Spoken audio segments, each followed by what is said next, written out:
General Keith Kellogg told us that some staff were concerned that a live appearance by the president at the microphones at that moment could actually make matters worse.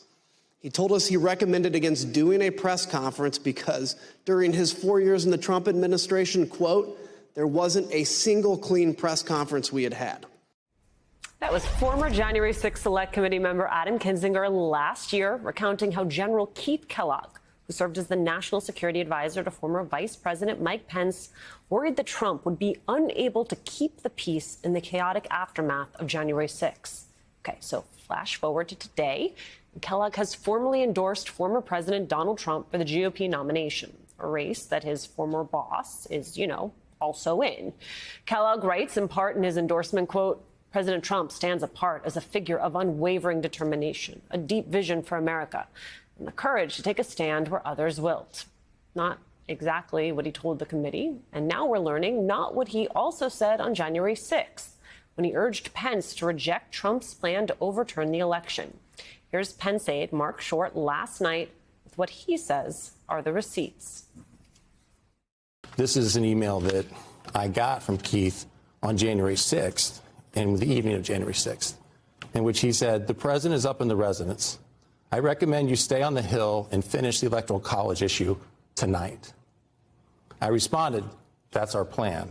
And he said, that's not a good plan. That's a great plan. Close this thing out tonight.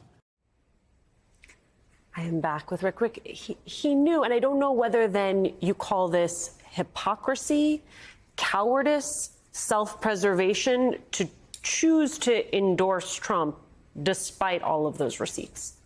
It was also reported at the time that Kellogg had told Pence to stay in place, not to leave the Capitol, and that he had argued with the Secret Service, who he felt that the Secret Service was going to spirit him away someplace. So he was righteous on January 6th.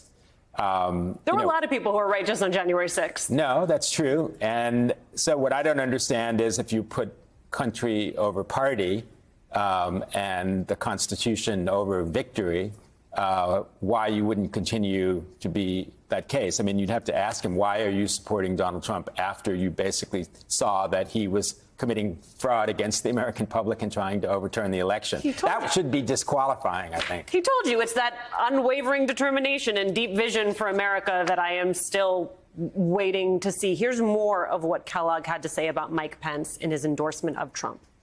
While I respect his service to our nation, I must express my disappointment in his recent actions regarding President Trump. It is not the decisive leadership that we have seen from President Trump. Where President Trump is bold and unafraid to challenge the status quo, Pence has often chosen the passive route, avoiding confrontation. I mean, it reads like Mad Libs. I want to acknowledge that. It also speaks this precarious position Mike Pence finds himself in, where he is inching closer and closer to actually standing up for the truth. And this is the blowback that he's getting from people he would ordinarily seek endorsements from. Well, and the one time that Mike Pence was not passive was January 6th. I mean, it's a completely wrong-headed statement. What he did that day was bold, where he stood up for the Constitution and the Republic over Donald Trump. So I don't understand that at all. And I guess you mentioned the word hypocrisy. That seems to be relevant here.